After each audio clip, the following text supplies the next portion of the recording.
Hey everybody, and welcome to a new episode of Design Cinema. This is Feng speaking, and we are at episode 112, Targeting Your Portfolio. So before I get started on this episode, I want to say a big thank you to all of you who's been watching the last two new episodes of Design Cinema. That gives me a lot of encouragement to continue making more Design Cinemas for y'all and to continue this series hopefully for a very long time. In fact, I've prepared another 3 to 4 more episodes in terms of content that I'll be rolling out in the next 2 to 3 months. Okay, so keep an eye out for that. I also like to say a big thank you to a fellow designer named Emmanuel Shiu, because it was his presentation in Paris this March that encouraged me to get back to making more design cinemas. So the core of his presentation was about making things to express yourself versus doing things to impress. What that means is like, don't do things for getting likes or try to get more followers on social media or getting famous online, all that kind of stuff. No, we do things because we have something to put out there, something to express, your personal stories, your life, whatever it is that interests you. You put that out there. So when he said that, that really resonated with me, because design cinema was something that I was very passionate about. From 2009 until I stopped it about 2 years ago, I really enjoyed it. It wasn't something that I want to monetize, right? We never put advertising in there. We don't do sponsors. We don't do Patreon or Gumroad. We don't do any of that, because it was just something I enjoyed doing. I want to put out content out there for a young student or someone trying to break into the industry to find this stuff to be absolutely free, and they can actually walk away and learn something from it. And I took a lot of satisfaction from doing that. It was very addictive to make content that people found valuable. And that was a passionate project of mine. So when I stopped it, I didn't really think about it too much, but when Emmanuel mentioned it, it got me thinking, wow, I could continue doing this because it's something I really enjoy. I should go back to sharing more content with all of you out there because I enjoy doing it. So thank you so much, Emmanuel. If it wasn't for you, I wouldn't be sitting here making more episodes of Design Cinema. So all of you should be thanking Emmanuel as well. So I'll leave a link to his ArtStation as well as Instagram in the description below. So if you haven't seen Emmanuel's work before, definitely go take a look, because he's worked on a lot of films that you've seen. He's been in the industry for a very long time. So he worked on things like Blade Runner 2049, Matrix, Ready Player One, and a ton of other stuff. And in fact, he also has a podcast called The Art Department here on YouTube that he does with another designer named Jan. So in fact, Jan was a graduate of FZD from very long time ago. He was actually one of our early graduates from, I think 2010, if I'm not mistaken there. And he's gone on to work on a ton of cool games and films. So congratulations, Jan, for all your success. So yeah, go look for The Art Department on YouTube and listen to their podcast. He also talks about a lot of industry stuff that you'll find very helpful. All right, so today, let's jump into the episode, Targeting Portfolio. So what I want to talk about in this episode is not about what to actually draw, like drawing tutorials and so forth. We'll get to that eventually with episode 113, which I'm going to get to do demos and so forth. I want to talk about 3 parts. Okay, let me go to my blackboard here so you can write this down.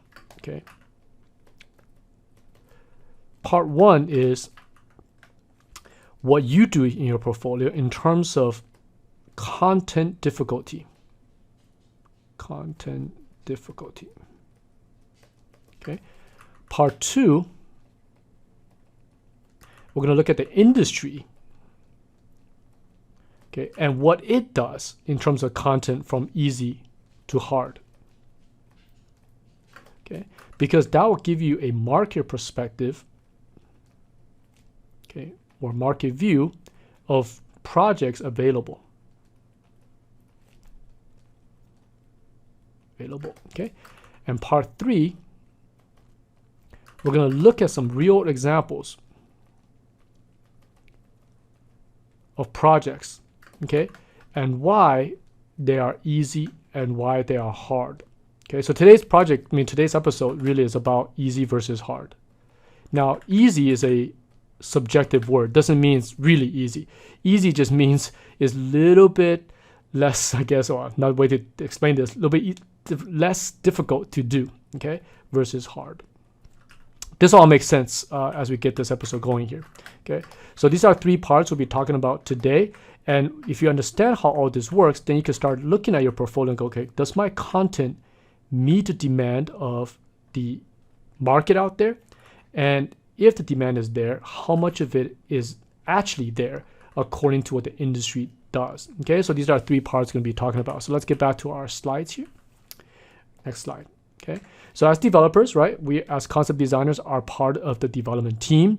We play one of the things in the entire pipeline. There's also 3D modeling, texture, all sorts of stuff. Doesn't matter if it's video games or films, the pipeline is quite similar. Okay, so earlier I mentioned about the catering to your portfolio and then catering to your market. So here's a simplified chart explaining that. So this is your portfolio part. This is the market part. So let me explain what this means. So when we produce a piece of work, right? So here's you're preparing a portfolio. You have to first attract the eyeballs of the teams that's actually making the products. That means the art directors, okay? They reside here. So your content, they have to look at it and go, okay, this person here can help me make products. They take your work and then they're going to transform that into a product. Okay, because the final product that the audience sees, this is your audience, right? This is right here, audience. The audience don't see your work. The audience sees this work. This is the product itself. So at first, you have to cater your portfolio for them. And secondly, you have to see, okay, once I do that, am I actually building a portfolio that's relevant to the market? Okay. And how do we know this? We have to examine some real world projects, see how studios actually put together their project and see what kind of projects are actually out there. So if you're, for example, building a portfolio that has content that nobody is doing, that's a little bit riskier to find a job. Vice versa, if you're doing a portfolio that's catering to a very flooded market, that also has its own dangers of too many people doing the same thing, all right? So that's why today's episode, we're gonna break this into multiple parts. So let's start with part 1. Difficulty level for your portfolio. So I should write that here. Okay, when you're creating your own work. So a lot of the slides here, I have a bunch of them here. They're pretty straightforward, they're pretty standard, but it's good to kind of review this because even myself, when I start projects, I sometimes forget that actually I'm taking on a very difficult project. But you forget because you're kind of, especially in the beginnings of a project, you're reading the script, you're like, wow, this is so cool. And then you realize, oh, actually, this is a really difficult project. I better make sure I have enough manpower to do this, and make sure I have enough time, and make sure there's enough budget to pull this off. So let's review what these difficult things are. Starting with, let's zoom out here. First thing, okay, so the left side is going to be easier. The right side is going to be harder. So starting with, nighttime is much easier to do than daytime. Okay, that's kind of common sense here because at nighttime, everything is dark. So you can hide a lot of stuff in darkness versus daytime, everything is shown. Okay, so it's pretty straightforward. Now, how do you use this chart? Later, I'm going to do a summarized chart of all of these examples that you can actually take a look, and I'll leave that on the screen so you can take a screenshot. So if you're preparing your own portfolio, you can actually use this chart to kind of circle or highlight which of the things you have in your portfolio. Do you have easy or do you have hard? And I'm going to later talk about how we address that in your portfolio. Okay, so let's move forward here first. Night versus day. Next, moody weather is easier to do than good weather. Similar to dark and daylight, I mean nighttime and day night, same thing. Moody weather allows you to hide a bunch of stuff and also creates a lot of atmosphere versus a good clear weather, you have less thing to play with and you have to rely on a lot of details that we refined. Next, foggy environment versus clear, similar to the weather system there. Foggy allows you to kind of degrade the colors down, make everything a little bit more silhouetted versus a clear weather environment, everything is clear, okay? So let's keep going here. This stuff, again, is pretty straightforward, so we don't have to spend too much time on it because we're going to come back to these charts later on, okay? Silhouette lighting is much, much easier to do than direct lighting. For example, this panther over here on a tree being silhouetted, you can see it very clearly. 1 second reaction, the audience can see. Versus here, because it's camouflage and it's daytime lighting, direct lighting is much harder to see. So if you're doing this as rendering, this rendering here is also much harder to render because you now have to make every detail count and kind of make all the anatomy look good. Versus here, the only thing you gotta worry about is the outer shapes of the tree and the panther itself. Okay, easier to do. Next, monochromatic. Earlier I mentioned about the fog. So it's something like a fog or nighttime would get rid of a lot of the color information. So monochromatic, therefore, is much easier to do than dealing with a full color spectrum. Because on this side, you have to make sure your greens are actually correct in this type of lighting, your yellow is correct for this type of lighting. If you're monochromatic, the only thing you got to worry about is value, which is your separation of white versus black, right? Those two value ranges you play with. So it's pretty much a black and white rendering with a little bit of color information. So we call this more of a monochromatic rendering. Much, much easier to do. Next, abandoned versus in use. Why do I have a little V right here? Okay, who cares? Okay, abandoned versus in use. So abandoned things, because it's broken and destroyed, you could make a lot more mistakes. You could put things a little bit off center. It doesn't really matter. Versus something that's in use, you have to make sure everything's in a proper place. You can't just put a jar, on the chair. It doesn't make any sense. So all your product placement, all your stuff has to be in the proper locations. Versus abandoned, you could kind of mess around with that kind of stuff. Next, which is kind of related, which is, let me find where that V is coming from. Who cares? Just leave it there. Okay, reclaimed by nature versus maintained. So similar to abandoned, but reclaimed by nature means that this place now is being taken over by Mother Earth. So everything gets rusted, it gets weathered, right? It looks pretty good, looks pretty fun, and this is used a lot in the entertainment industry. Of course, maintained is much harder to do because now you got to make sure that things look correct if it's not destroyed. Okay, next one. Actually, now it's bothering me, that little V. Which layer is that coming from? It's sitting on a no layer. Okay, who cares? I don't want to spend time on that. Okay, mega structure versus human size structure. Okay, so this has to do with the episode 111. We did the big tower, right? The reason why that tower is easy because it falls into this category. At least it falls in one of these. In fact, the tower falls into everything on the left side, as you will see later. Okay, the further we are to something, the more we can indicate. In this photograph, we don't know what that is. We don't know what that little thing is. We don't know what these things are. We could just indicate it. Right? It looks like it's got function. It looks pretty cool, but we don't have to really think about it. Versus here, because everything is much closer, we have to make sure these structures are correct, the beams are logical, these wires go into the window, right? We got to spend a lot more time making sure everything looks correct. So human-sized things are much harder to do than things that are mega structured. Same thing with distant view versus close-up. Okay, something that's further away gets rid of details. So this castle here, you just have to indicate a little bit of brick stuff, some rock textures, some grass textures, and you're pretty much done. Versus here, if you're actually inside a castle, you have to make sure all the structures are correct, all the textures are in the correct place.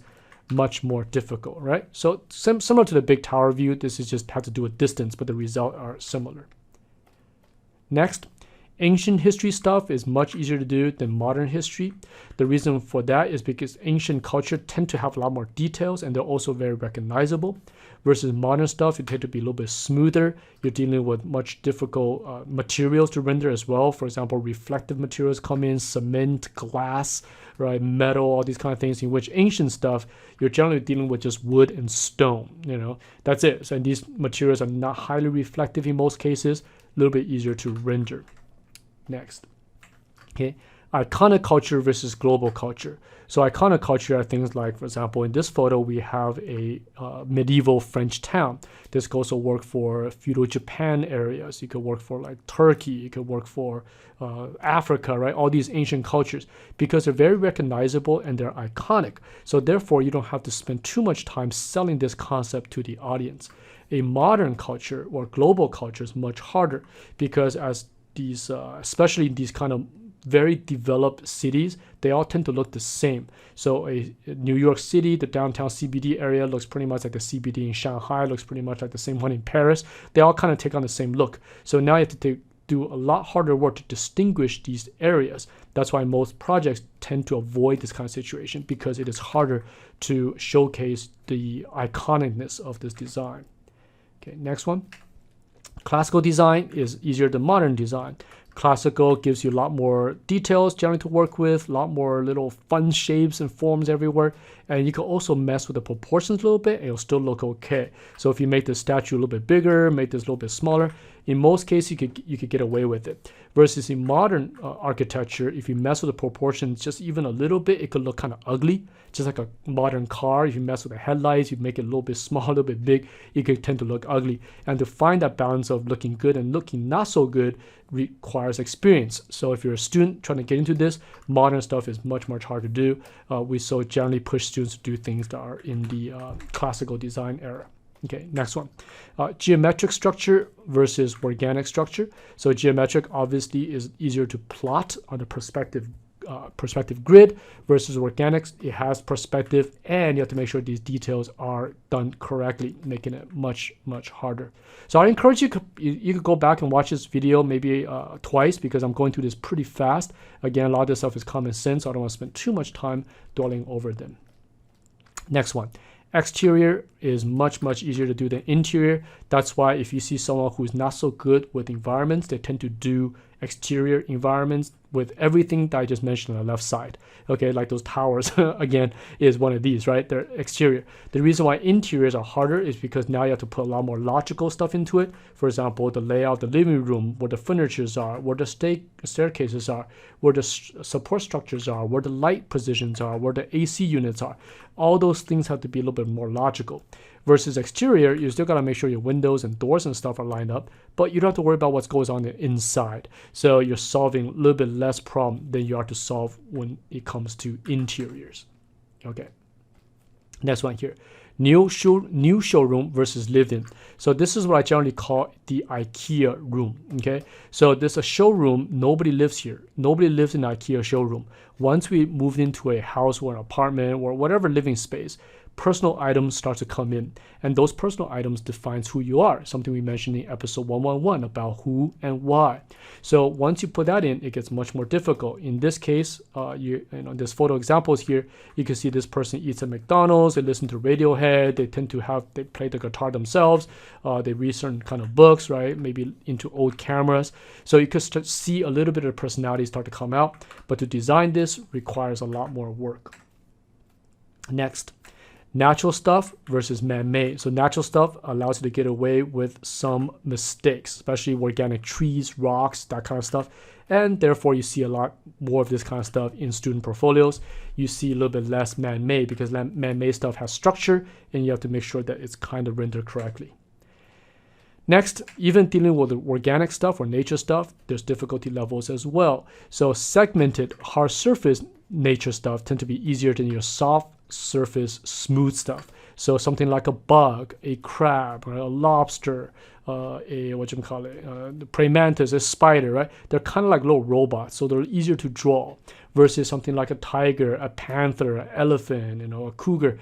These things are very difficult to draw to get the anatomy correct, and they're also extremely difficult to animate. So in the entertainment industry, you'll see they tend to fall onto this side of things for alien designs and creature designs, right? What's that game that came out recently? The Helldiver 2. Most of the creatures are along these lines because it's easier. And that's the second part of our talk here, right? First, we're going to talk about your portfolio so you can see what your stuff is easy versus hard. And then we're going to look at the industry of how they treat this as well. Okay, next one. When it comes to human beings, non-humans are much, this layer here, non-human beings are much easier to do than humans. The reason for that is pretty obvious. The minute we're born, we're looking at human faces. So any kind of mistakes, you can see it. Even if the person has a tiny bit of an eye movement, a tiny bit of a stare, you could tell if they're angry or they're happy or they're paying attention to you or not, right? Very subtle, therefore very hard to do. Versus on a non-human, you could get away with a lot more mistakes, right? Especially this gorilla is actually still a little harder because it looks similar to us. But if you go down to, say, a tiger, then you go down to, say, a bug or bird, then you go down to something like something that's like a jellyfish, it gets easier and easier and easier, okay? Because more mistakes could show up. Next, with human beings, there's also difficulty levels. Something that is old, someone who is older is easier to do than someone who's young, because here you have to make everything a little bit more perfect. The skin, you have less room for mistakes. The skin has to be good. All the anatomy has to be good.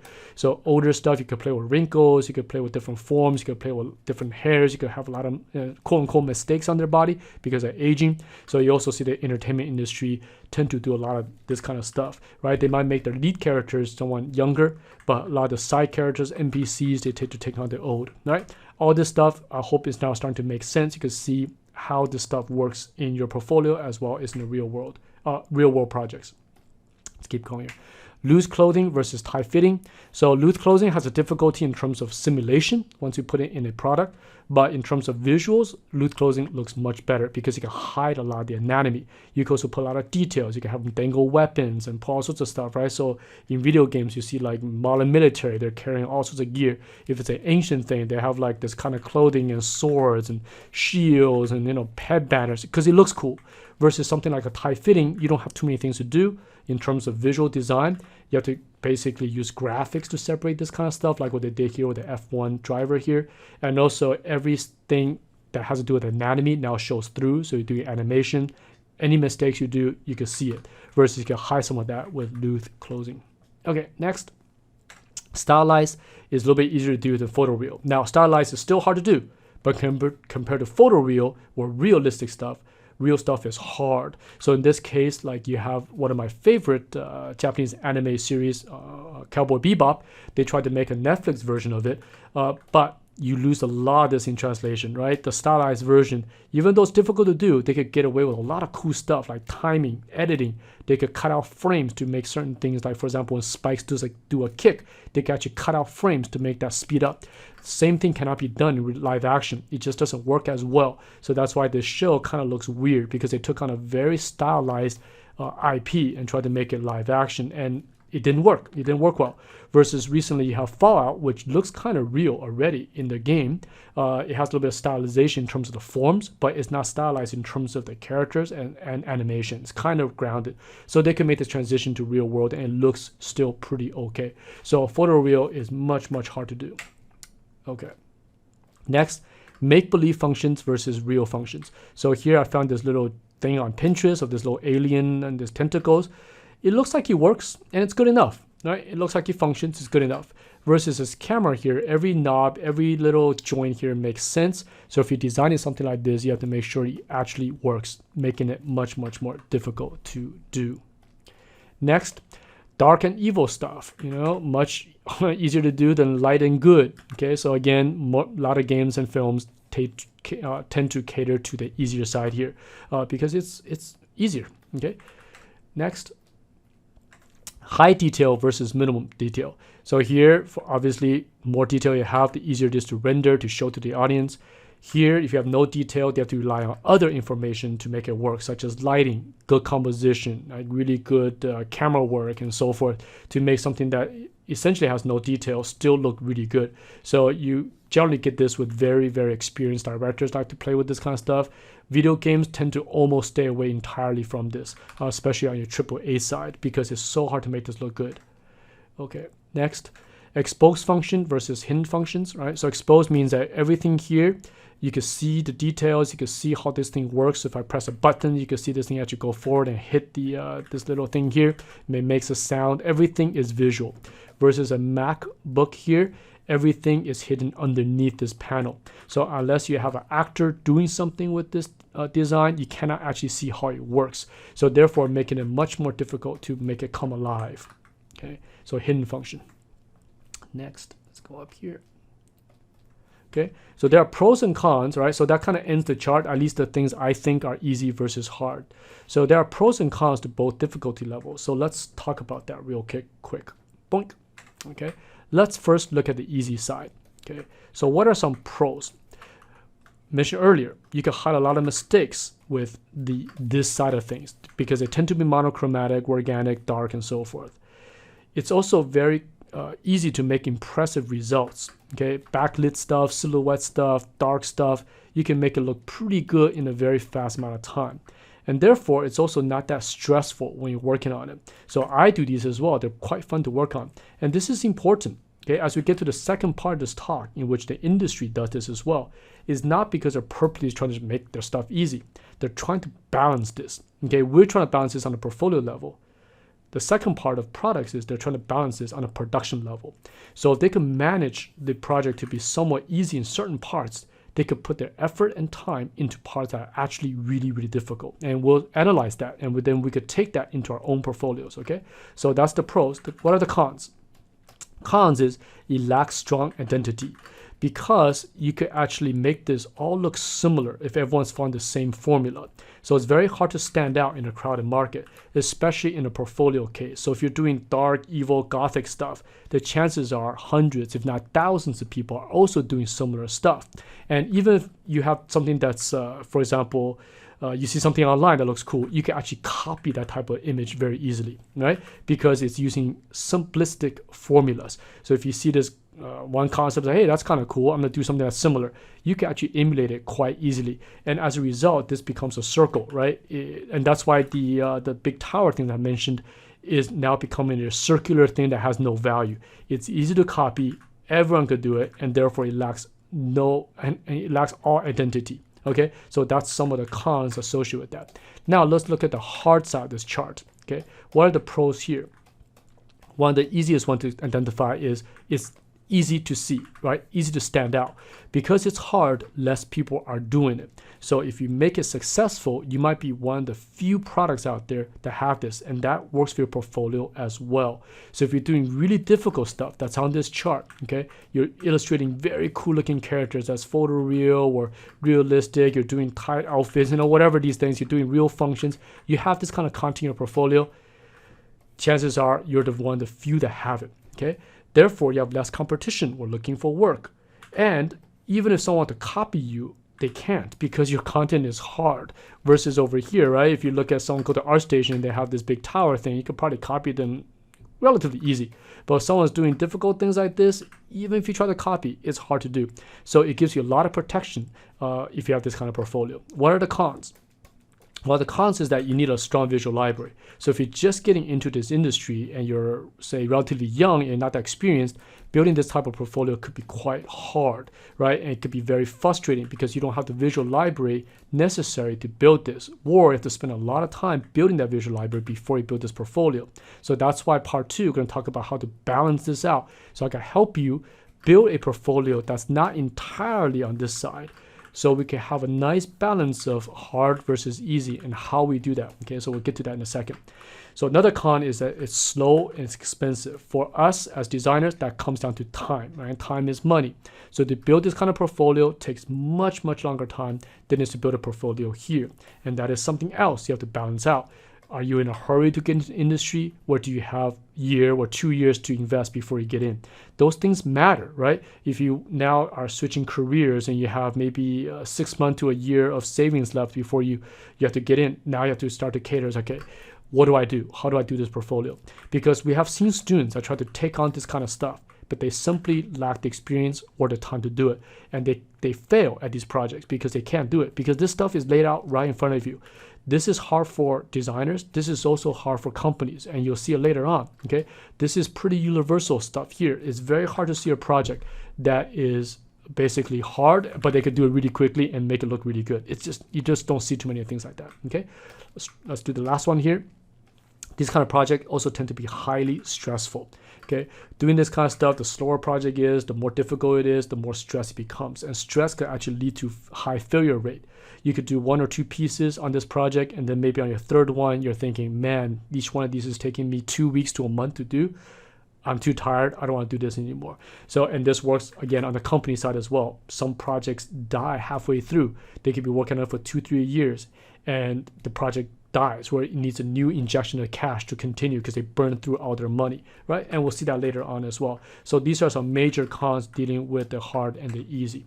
Okay, let me take a quick break here before we move on to the next section, and we're gonna get to part 2 here. So, but before I do that, let's move this over here to part 1. I just want to take a copy and paste of this and put it into section 1 here, because then we could do a nice summary at the end of this. Okay, so part 1, we talked about the difficulties of, oh, let me switch to white so it looks like chalk. Boom, boom. Okay, you have this chart here, so you can look at your own portfolio and see how many things falls in the easy versus fall something in the hard. Now I'm gonna take a quick pause and do part 2. Okay, I'll be right back. All right, we are back here, so let's get back into Photoshop and start part 2. All right, part 2, we're gonna deal with analyzing now the job market. Okay, so how do you cater your portfolio for this segment? So I made a nice little chart here. Let's make this full screen. Okay, so let me discuss how this chart is read. So going up and down is the easy, medium, hard, right? That's a chart we just looked at. Okay, that's this chart over here. This is easy and this is hard, so medium obviously would be a 50-50. Okay, so that's this here. Going this way is time.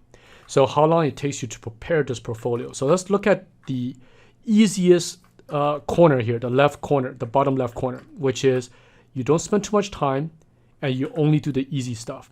Okay, so look at this easy difficulty. You're only reaching here on the easy chart here. So this is the easiest thing you can do. Basically everything on the left side of the chart. And those towers I mentioned is 100% of that. Okay, if you look back at some of those tower renderings, maybe you have some in your portfolio, you'll see that most likely it has every one of these checked. Okay, and probably none of these kind of things checked. So maybe you have I don't know, man-made structures checked. That's about it. But probably these are all missing. So that's why if you're doing this kind of stuff is very dangerous because it's saturated, right? Oh, by the way, these PPTs I made almost 2 years ago. I just never had a chance to record it. So even 2 years ago, before AI came on the scene, before I recorded episode 111, this stuff was already relevant. In fact, this stuff will always be relevant because if you're creating generic content and making things everyone can make, it's always going to be difficult to find work with it, right? So this thing will be true today, it will be true tomorrow, it will be true in the future, because if something is easy to do and it's very common, then it makes it very saturated, making it very difficult to actually find work with it. Okay, so let's talk about this. Saturated portfolios, therefore making it difficult to find work. And if you happen to find work, your rates are going to be pretty low because everyone's doing it. So therefore rate generally falls lower. Also, I made these PPTs before the AI became more popular. When AI come on the scene, it could also replace all of this, right? Easy stuff gets replaced by AI. So be careful with this kind of content. Now I made these little bars here. You could kind of think of these as a month. If you think this is, every one of these little bars is 3 months. So let's mark 3. This will be 6 months. Let's just do 3, 3, 3 like this. Easier to do. This is like extra month. Okay, so this is essentially 6 months over here. This will make it 6. That's 1 year, right? This will be 1.5 years. This is almost almost 2 years. Okay, to prepare a portfolio. So remember earlier I mentioned how you cater your portfolio. If you're running out of time, then you want to spend maybe 6 months. It's possible because now we're in this zone here. Okay, this blue zone. So this blue zone I marked as this market is actually the biggest. Okay, we're going to analyze the market and show you guys why this is. Most projects out there are taking a 50-50 stance. They're not exactly on the easy side. They're not on the hard side. They're right over here. So that means the amount of jobs out there available is also massive.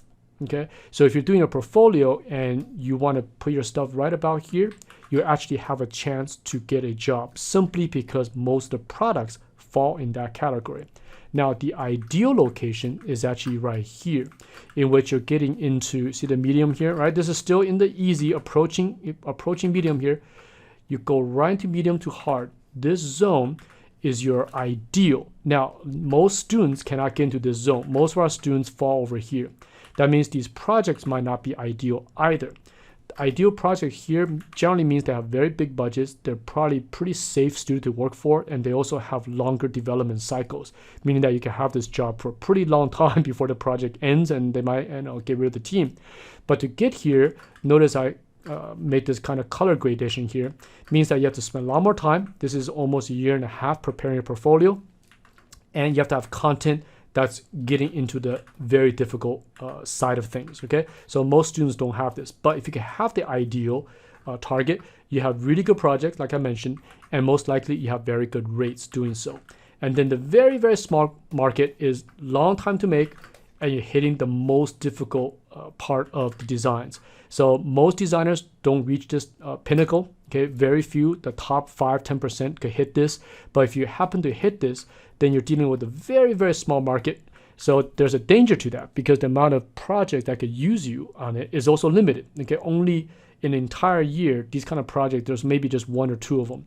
But they also go for the 1 or 2 designers that could do this kind of stuff. So it's difficult to get in, but the pay usually is extremely high. So, but this market, I generally don't recommend our students to get into. This is something for you to do after you're out for 5, 10, 15 years, right? So these students generally don't hire out of school junior designers anyways. So the ideal market we want to do is here. The good thing is this is where most products are, and that's something we're going to talk about in a second here. So let me copy and paste this chart into here. Whoops, not this one. No, it is this one. Okay, boom, boom, boom. Because this we're going to come back later to talk about as well. Okay, so industry. So we looked at the portfolio. Let me switch my color here. Doink, doink. And what we want to do is hit this segment. So how do you do that? Okay, notice most of this is still in the easy side of things here. But we don't want to make it all easy, right? We want to just get into a little bit of this stuff here, right? Medium, maybe a little bit of into the hard. So how do we balance this? Well, that's the next part of my talk here. It has to deal with how does the industry deal with, therefore you could deal with it as well. Let's look at it. Bonk. Doink. Okay, next chart. So every project, whether it's your portfolio, wow, not this again. Okay, whether it's your portfolio or a game or film being made, I essentially use a metaphor that they're all big mountains on fire. So let's draw this out here. Okay, here's a mountain.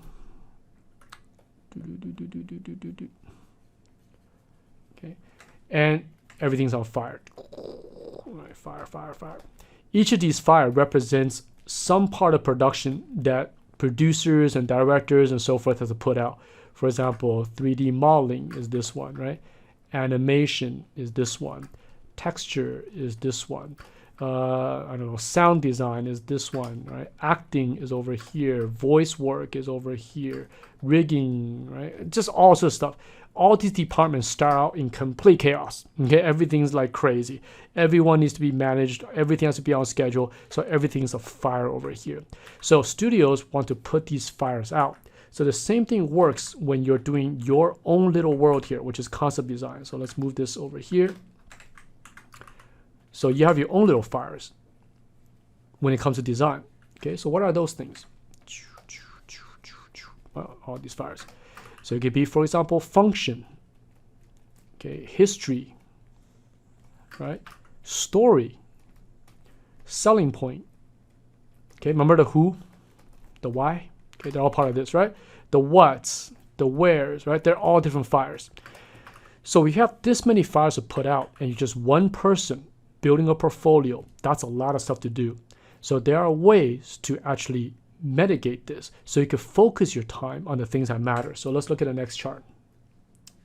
Okay, so here is the same thing, but now I charted out the mountain on fire thing there. So here's the water. You only have so much water, essentially your time and your energy, right? Time and money or your energy, same thing. Okay, you have this much water, but you have to divide this water to all these fires here. And for a single individual, most of the time you can't pull this off. So what are these fires? I see oral history, your visual hooks, your proportions, your details, your functions, your materials, your story, your selling point. Look at all these fires. To do this is really time consuming. It's very stressful. It's very, very expensive or time consuming, right? Similar. So a lot of students or someone trying to get into the industry, they give up, or they only do things that are on the very, very easy side of things. They're putting out easy fires, and that's not going to work. As I mentioned earlier, if you only have the early easy stuff, you don't have anything that's value. So you want to have high value, but you also don't want to deal with all these fires to put out too hard. In fact, we don't do that either as professionals, because even this is hard for us. Okay, so how do we put out the fires? This is how we do it. We use the 90-10 balance. Okay, this is something I talked about design cinema before. Sometimes you can think of this 80-20 or 70-30. It's up to you, okay? But to make it sound or look kind of nice, let's use 90-10. So what does this mean? This means we're going to get 90% of our information from the real world. We're going to let the real world put out the fire for us. Okay, we get much information as we can from here. Therefore, we dedicate the other 10% into your design injection. We just looked at episode 111, right? If you haven't watched that, I recommend you go back and watch episode 111, in which we talk about the two most important things that most students don't have in their portfolios. What are those? Who and why. Okay. Keep in mind, this PPT was made 2 years ago, before I recorded episode 111. but the same information is still here. This stuff doesn't change. This stuff is your fundamental of design. Okay, so now if you have 10% of your design injection focused here, and the rest of the fire, that water, is not used by you, but used from reference, does this make sense now? Now you have 100% of time to dedicate to these two things, which is this slide right here. Okay, so we let the real world do all this for us, so therefore we have no fires to put out. We don't have to spend energy and time there. Now you focus 100% of your effort on the who and the why. Hopefully this is starting to make sense now. So you look at those tower things. In fact, episode 113, we're going to do something like that. I'm going to show you guys how we could take something simple as a big tower. Like, we're going to take baby steps. Let's not start from zero. We'll do a big tower, but we're going to try to solve the tower as much as we can with this and see if we can inject something really fun in here and then put these two fires out. I'll write it again, the who and the why. These two things are going to generate a ripple effect in which we simply start with one question, and it's going to ripple through this design and start to affect everything in this. And that alone, solving each of these ripples, is going to give us plenty of things to do. So in fact, we might not even have enough time just to solve these two things. So this is how we balance out our portfolio content, allowing us to do things that are somewhat easy, but leave us enough room to do the things that are hard. Okay, so let me go back to here to review this, just in case you're kind of getting confused what I mean. Okay, so imagine you're building a portfolio. Let me flatten some of this stuff here.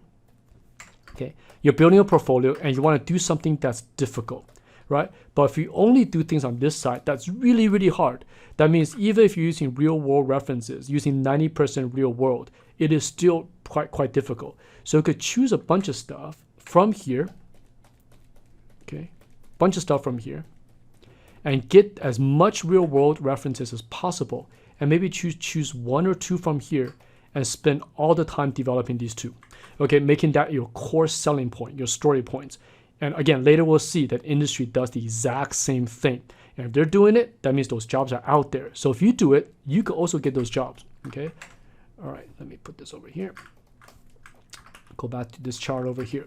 All right, so does this make sense so far? We want to use reference as much as possible to get rid of this section, dedicating a lot of time here. So I know I repeat myself a lot because I'm an instructor, and when we teach students, we like to repeat things over and over again so it sticks in your mind. Okay, let's go to the next slide here. So like I mentioned, the industry, let me erase this here so it doesn't get in the way. Oops. Delete. Okay. So like I mentioned, the industry uses this. Did I leave something over here? What is that? Who cares? Okay, gets covered up. Okay, so the industry uses a 90-10% rule as well for its projects. Let's take a look. So keep in mind, I did this 2 years ago, so I just kind of sourced a bunch of your big AAA games from that time, about those years, okay, to see what's out there. The reason why I didn't source too many indie games is that because indie games sometimes don't fall onto this easy hard category in terms of visual and in terms of development, because most indie games are dealing with pixel art, right? A lot of pixel stuff or simple polygon type of artwork. So if you're doing something that's, for example, organic versus man-made or dark versus light, the cost difference is not that dramatic in pixel art. But when you're dealing with photoreal type stuff, the cost difference and time is much, much greater. Okay, so that's why I picked these AAA titles as an example. So let's look at the industry using the 90-10 balance. Remember that 90% is from the real world. The 10% is their story or character injections. Okay, character, not character design, meaning the story design. Okay, that's what makes the IP stand out. So that's what I mean. So let's take a look at some of these. For example, Fallout 76 takes place in West Virginia, obviously post-apocalyptic, but they could reference a lot of real-world things for it. And then their 10% is injecting the vaults, the weird creatures, these power suits, and so forth, right? Resident Evil Village I think they referenced the real world location in Romania or something like that. The castle is also referenced, and their 10% injection is the characters, the gameplay, the creepy stuff, right? The Last of Us, I think, takes place in East Coast somewhere, I think Boston or something like that. And then their 10% injection are these characters going through this world, right? Skyrim, their world is a little bit fantasy. However, they're still referencing a lot of Nordic type stuff. Their weapons, their architecture is all Viking, Nordic referenced. Steel Rising is referencing, I believe, the French period of between 1700s and I think late 1700s during the Revolution. So their 10% injection is putting these automaton robots and developing their story. Okay, does this start to make sense to you guys now? You can see how this industry are using this. So therefore, they could save a lot of cost production by using the 90% to build their world as a base and spend all their effort and time making that 10% really, really, really good. Okay, that's something you could do as well. So I'm not going to go through every one of these games, obviously, but you can see how they use this, the 90%, right? This is Montana. This is a bunch of temples around the world. Obviously, they make it more bigger and fantastical, but Tomb Raider obviously references from the real world. Spider-Man uses New York. This uses Japan, right? This uses Egypt. This uses Normandy Beach. This uses Kowloon. Goes on and on. So keep this in mind as you're building a portfolio and balance that out with that chart that I showed you earlier. So whatever you're picking, okay, 90%, then you go back, right? First pick this, then go back here and go, okay, how do I make this easier or harder for myself by going through this chart, and then spend your time on the 10%, okay? So I recommend, again, watch this video again so this information kind of sticks, because I know I'm covering a lot of stuff, but this will make sense if you slow it down a bit and try to see what I'm trying to get at here, okay? So a bunch of stuff over here, okay? Now, there's some games here that came out in about the last 5-10 years from here that don't fall into this category. They're in made-up worlds, okay? Things like Doom, No Man's Sky. That means that they have almost nothing to reference from. Star Citizen, or Zelda, and all these kind of things. And you'll see that these projects, a lot of them get into problems because they are in made-up worlds. This is the most difficult thing you could do because it breaks the 90-10 rule. And most of these projects are going to be in sci-fi, as you will see. Okay, the next slide here is just kind of for fun. I kind of put these in locations around the world on a map, like where these games actually take place. First of all, you'll see they take place in kind of recognizable places that's been, I guess, made recognizable by media. Okay, so a lot of stuff takes place you see in Western Europe, you get some in Eastern Europe, a lot of stuff takes place in Japan, Hong Kong, right? This one takes place in Tibetan area, you got Mad Max in Australia, someplace in South America. The reason for that is because not only are they using real world, they're using real world in recognizable locations. Makes it easier to do. So for example, why are they not using Madagascar? Madagascar is a pretty cool place, but in terms of wide audience understanding, it is not being in media that much. So therefore, most people don't recognize Madagascar. So you can still do it, but it makes it a little bit hard to sell this location. Same thing with Congo or Tanzania, right? Just makes it work a little bit harder. Doable, but harder. So that's why you can see once you map these games out, you can see they take place in generally places where these game developers are as well, which is quite interesting. Okay, so the games I mentioned earlier that don't take place in the real world, notice the red arrows are ones that ran into development issues, delayed, or major launch issues. Okay, so you have No Man's Sky over here. Star Citizen hasn't even come out yet. Mass Effect Andromeda, Cyberpunk 2077, Starfield, which just came out 2 years ago. Lots of problems, right? Anthem. Notice every one of these are taking place in science fiction realms, which we'll talk about. This has to do with your portfolio later, right? Remember part 3, we'll talk about the industry, what kind of products they make.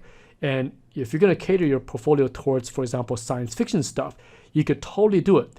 But know that it's really, really difficult to do. And the industry themselves rarely do them as well. And the chances of failure on a sci-fi project is also very high. So I'm not going to get into too deep here, but even my studio, if we get approached to do a science fiction project, sometimes we're very careful to not, to look through the script and look through the development stuff, look through the team, look through the budget, because there's a high chance these projects can actually go away. They could die halfway through. Therefore, kind of put our hard work for nothing, right? So that's the thing with sci-fi, and we'll get to that in a second here, okay? But this is kind of important to notice here. These are big studios with a lot of funding, or minus this one, right? That's an indie game, sort of. But these ones are all big studios. This is an indie game, I guess, Star Citizen, but they're funded like a AAA. Not even out yet. So even these big companies with lots of people are dealing with this, means that this is difficult. Even if they do these projects and take all the stuff on the left side, okay, it's still very hard to do. And I'll talk about why. All right, let's go next. So quick example of how to use a 90-10 balance. Maybe this will give you some ideas for your portfolio. Let's look at the first one here. So 90% using Hong Kong Kowloon as your base. Mix it with a 10% injection. Again, this is your 100%, hopefully, if your time being spent developing this to a very high level. Okay, so their injection is taking the cat's perspective. What does cats see as they traverse this world? And you get this IP called Stray, which is a kind of an indie game, but looks kind of AAA. Pretty cool, right? Simple idea, but difficult to execute because that's where they spent their time. So now you could take this and think, okay, what can I do? What can I use as my base? And then what do I do as my injection? Okay, here's Jurassic Park, right? Taking 10% jungle environment, inject dinosaurs. Now this sounds easy on paper, but look at the amount of work they had to do to make this believable, right? The dinosaur designs, the museums, all the science behind it, all the scientists, all of that effort because it has to cater to this 10% injection. This changes the world to make it your IP. Okay, and so you end up with something like Jurassic Park. Here's ancient Egypt, 90% reference from this world. Obviously, fantasize, make things bigger, make things a little more grand and so forth, but it is still reference from here. Then you inject your 10% story, right, which are these assassins and the origins of the whole, I forgot what they're called, basically the whole Templars and all that kind of origin from here. That's why this game is called Origins, right? So you get this IP out of it. So you can see all these projects from your indie kind of game to your movie to a big AAA game, all using this 90-10 balance. And this is something you could do as well. All right. So gathering real-world references to get the initial 90% base is the most important step. Okay, let me take another break here before we move on to some sample projects, which is our part 3 of our talk. Okay, so I'll be right back. Alrighty, we are back here, so let's continue with part 3, in which we're going to analyze some real-world projects and see how they treat easy versus hard.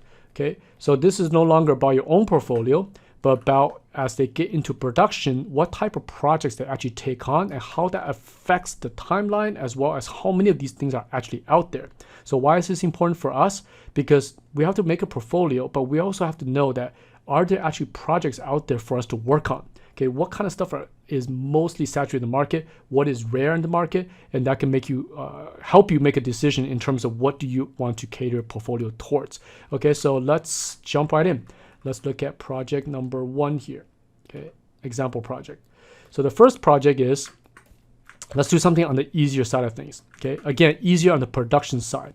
Okay, I'm gonna choose a dark fantasy project that's gonna sample 90% of its reference from the Gothic world, and we're gonna inject 10% big giant monsters and stuff like that into this world. Okay, so here's some reference I put together. Right, notice I'm also starting to choose things that are on the easier side of building a portfolio because it works the same way. If it's easier for us to make as a concept design, most likely it is easier as it goes down the production pipeline. Okay, so that's why this project falls under the easier category.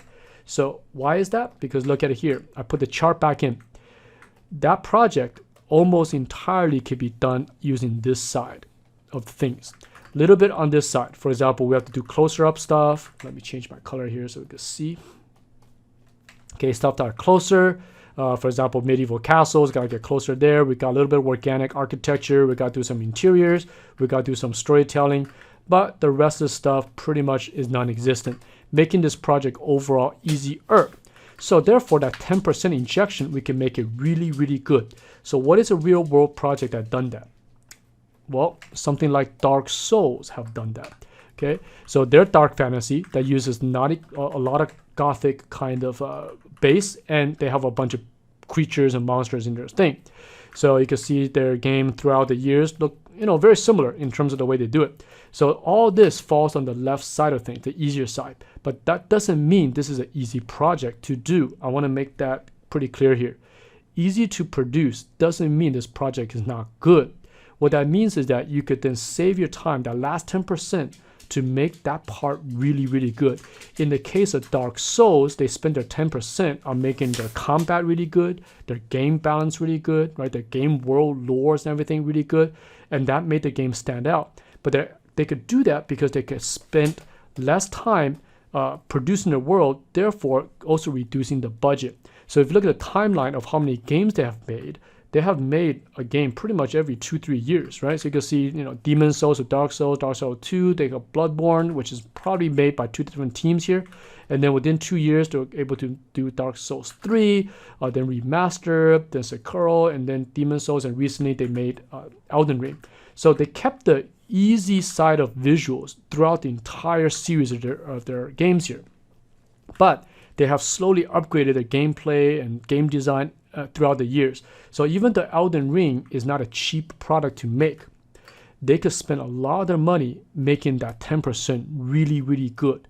So if you were to copy something like an Elden Ring, it might look easier from a visual perspective, but they have built this for almost 10 years at this point to get to where they are here. And this is something that a lot of students or even studios fall into a trap in which you look at this, go, hey, let's copy a IP like Elden Ring. But to do this, even though visually looks easy, it is actually very hard to do. If you want to copy something like this, start from here. Okay, do something like this. And this is true for your portfolio as well. Don't try to pull off something that's this polished at this point. Okay, do something like this and you can still get a job. And this goes back to market saturation. Because these products are a little bit easier to produce, notice how many of these products are out there. Okay, in the span of 10 years, there's 1, 2, 3, 4, 5, 6, 7, 8, 9 of these games. And there's actually a series of Dark Souls-like games during this time as well. The ones I could kind of think of are, recently there's Lies of Pi. There's the Steel Rising game that's similar to this, right? There's the, what is that one? I can't remember. It's like an Eastern Europe game that's very similar to Dark Souls. They did a HD remake of it recently, right? There's the science fiction one, Recoil or something. I can't remember, something like that, right? There's a bunch of these because they're easy to produce. So therefore, these game companies could do it. Remember the thing I talked about here? Okay, easier to copy. Well, if your visual is kind of on this side, game companies could also easy to copy that as well. That's why you get a lot of Dark Soul clones with a very similar look, right? I think another one was Mortal Shell, I think was another one, right? There's like a bunch of Dark Soul-like games, not just in gameplay, but also in visual style, in which is this kind of stuff here. Dark, foggy, that kind of stuff, right? Easier to make. So that means from a portfolio perspective, even though it's easy, right, to make these, your chances of getting a job are actually still okay.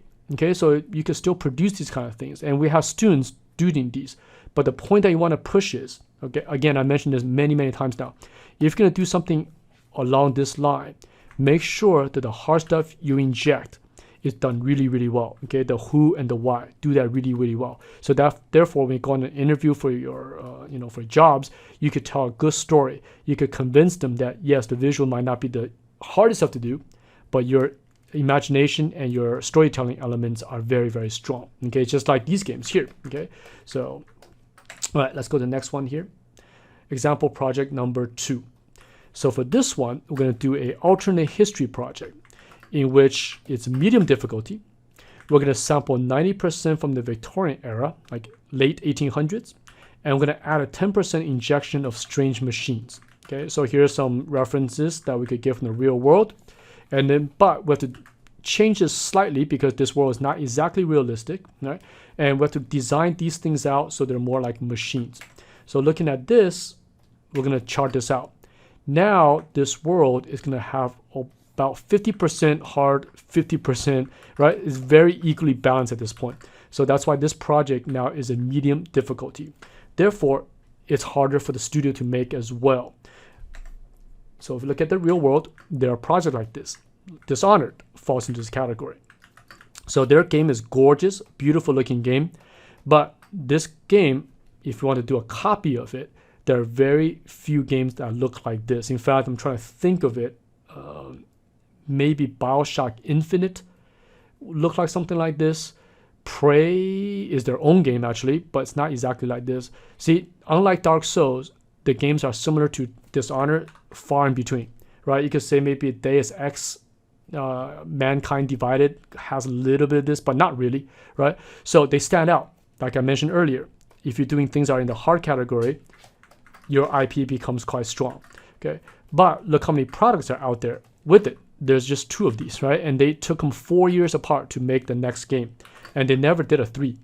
My guess is that it's too expensive to do, so the studio decided to make something maybe a little bit easier. They went on to do Redfall, which did not do super well, but Redfall actually falls in the easier category. It's a zombie-like game, so it's probably cost-effective to do it. My guess is that the studio thought about doing Dishonored 3. This might not even come out to, if this is 4 years, this will probably take 6 years.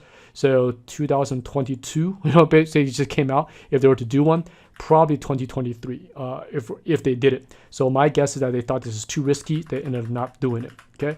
So from a portfolio perspective about, placing or targeting your portfolio, you can make this kind of stuff, but just be aware that these projects are quite rare. But if you get onto them, it's pretty cool, okay? Let's do the next one. Example 3, okay? Probably see where this is going. Let's do a Western game in which we get 90% from the real world, Wild West, from the late 1800s, and we're going to inject our 10% group of outlaws, okay? Everyone knows where this is going already. So everything here is realistic. So if you look at the chart here, pretty much all of this, except for the modern stuff, right, is now in the hard side, okay? The modern stuff here and the modern stuff here. Everything else applies. And almost everything on this side also applies. So now you have double, right? This is filled, this is filled. This is hard stuff right here. This is really hard, okay? So now they got to spend their 10%. Okay, we all know this is talking about Red Dead Redemption here. So because they're doing things that are very hard, one, you notice the development cycle is extremely long. This is 8-year dev cycle here.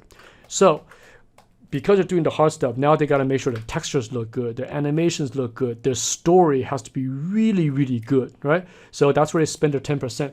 To do all that, your budget is out of control. So I believe Red Dead Redemption is probably one of the most expensive games at that time being done. Keep in mind, nowadays, due to inflation, things are a little bit skewed. But if you look at when they started this project in 2010, they dumped something like 200 million plus into this game. That's a lot of money to be spent on a video game because of all the difficult stuff they are facing. So going back to your portfolio and going back to taking on jobs, you have to know where these projects lie. So if you're building something like this for your portfolio, it's going to be hard for you as well. So if you want to do it like a Wild West type of portfolio, get ready to spend a lot of time on it, on the research, on the renderings, and all the stuff that Rockstar had to face bringing this game to life. Okay, so if you are catering to something this difficult, just know that these projects are even more rare than this Honored one. They come along once in a while.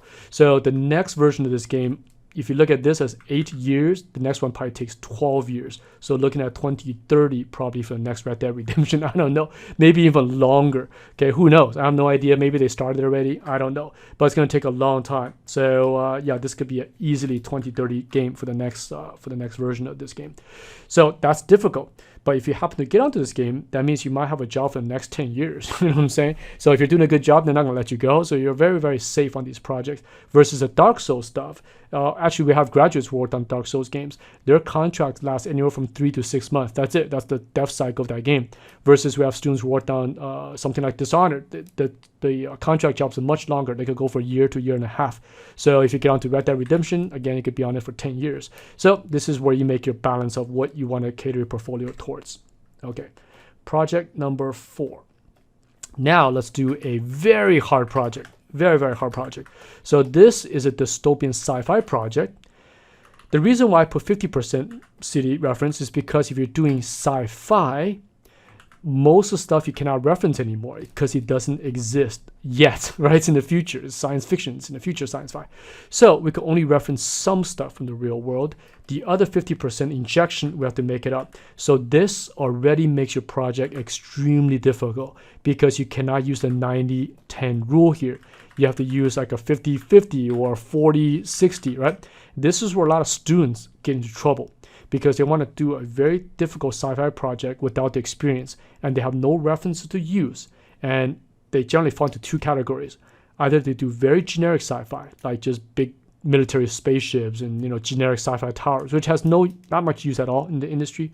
Or they try to do something very difficult without the experience, something like, say, Neuromancer or like Blade Runner, right? These difficult IPs. And I'll talk about why they are in a second here. So let's continue on this one. So if you look at this one also has all the hard stuff and almost none of the easy stuff, right? So some of it, but not too much. For example, you look at a game like Cyberpunk, right, which I'm going to use an example here. If you go back here, they don't do monochromatic. They don't do dystopian, messed up post-apocalyptic stuff. They don't have big towers. They don't have things that are far away. They don't have ancient cultures. They don't have this kind of things. They don't have organic creatures everywhere. They don't even have trees. They don't have any of this. So they cannot even use the easy stuff. They can only use the hard stuff, right? So on the easy side, they have a few, right? Loose clothing, made-up function, some exteriors, geometric details, right? They could use a little bit of here, but most of it is on the hard side. So this makes this project really, really difficult. So if you look at Cyberpunk, which is the example I'm here, this IP has been around since 1988, but sci-fi projects, these IPs, a lot of studios don't touch them because studios also know it's really hard to do these. So these IP could sit in limbo for years, even though they're acquired by somebody, right? There are so many IPs out there that are under movie studios or directors and game studios, but no one green lights them because of difficulty. And you have it here with Cyberpunk as well. So development actually started in 2011. This game took 9 years to make, but even at launch, they went to a lot of problems, all because of the difficulty, okay? I'll explain this maybe in a different episode. We don't get into it here. I'll show you a little bit of why sci-fi is hard, but in terms of why everything's so hard, so much harder, let's save that to a different episode. But this took 9 years, and even when it came out in 2020, it is not complete.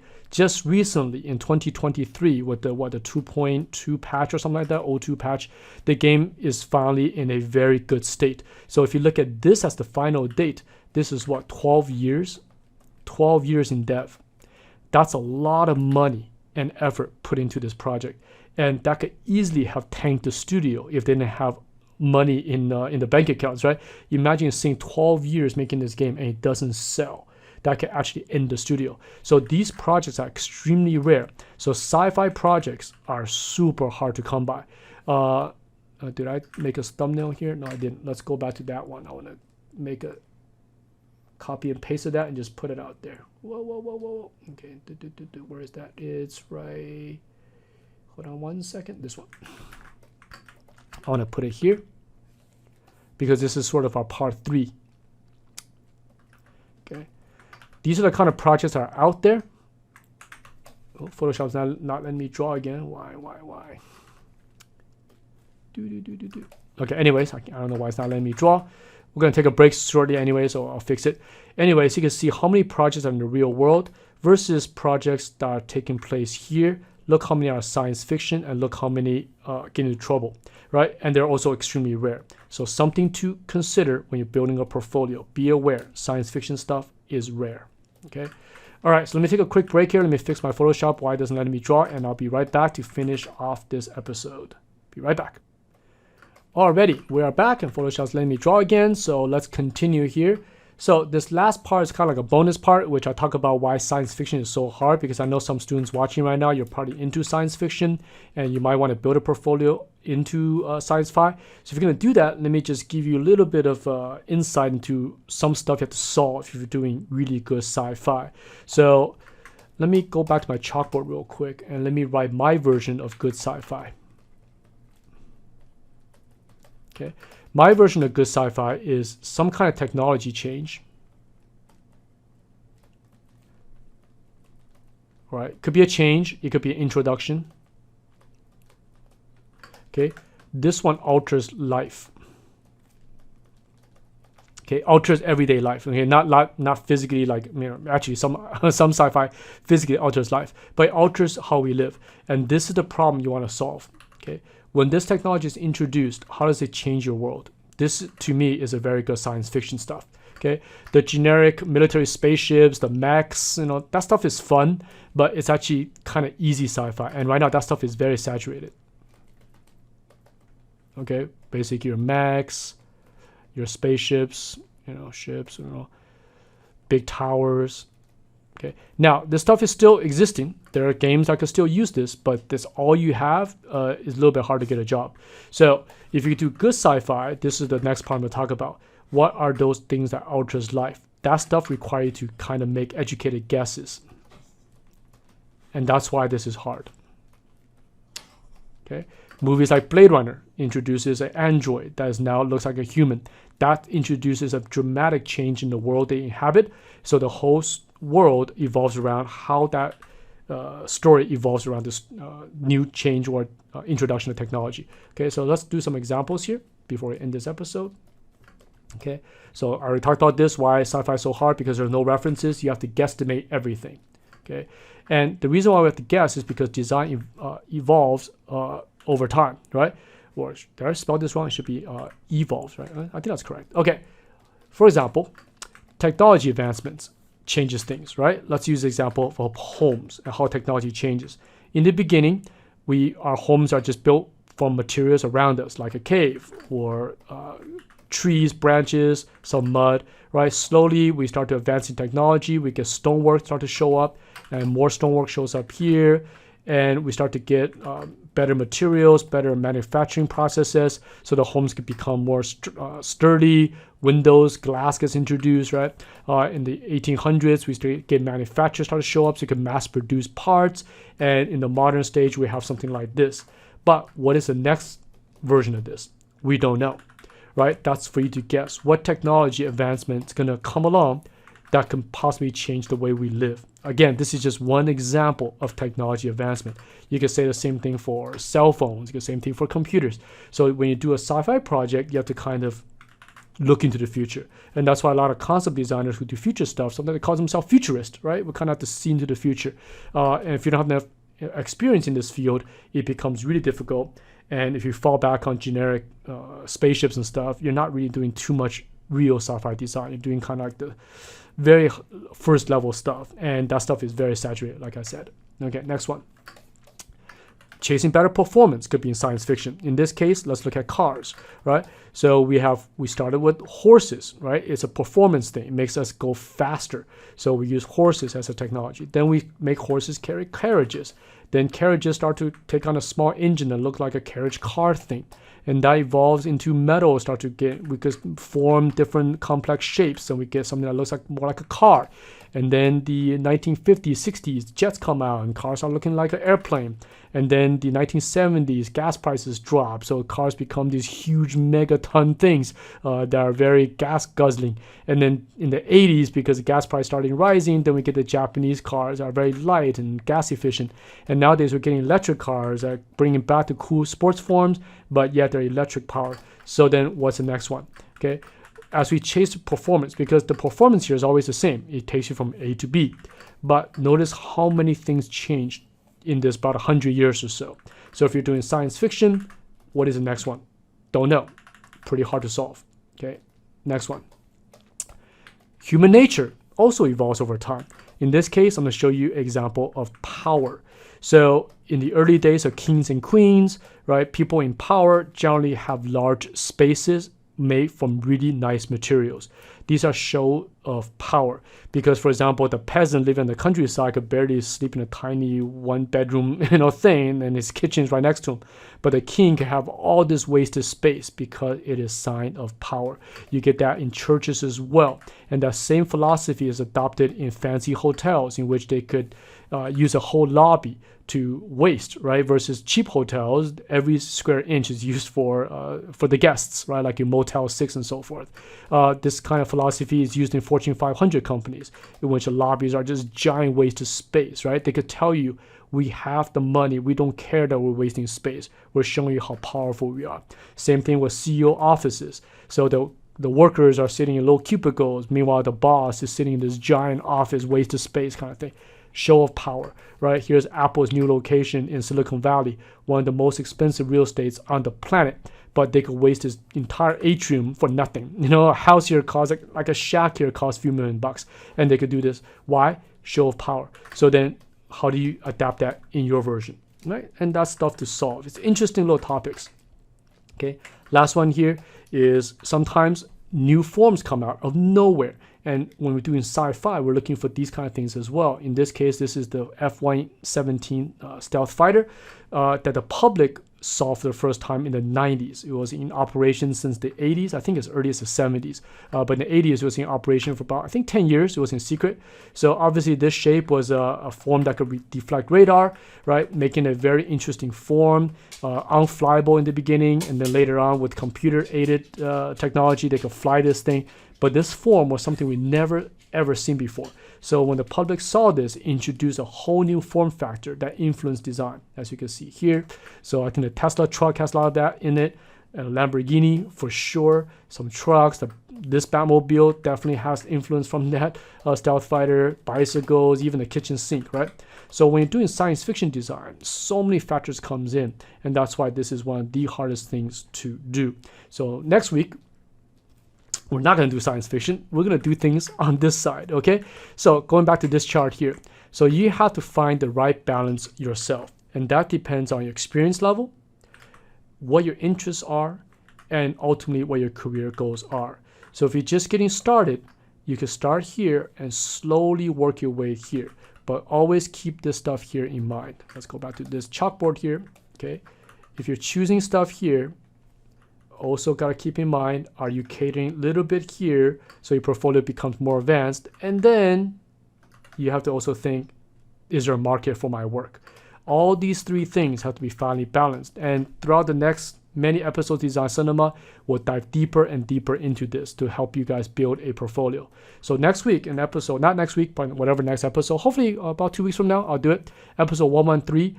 We're going to actually start drawing, okay? No more these PPT things. Let's start drawing. And that episode, I think, is going to run pretty long. I want to make it maybe 2-3 hours long because I want to show you the entire process from initial idea all the way to a workable sketch. Show the whole process, show you things that fail, show you ideas that doesn't work.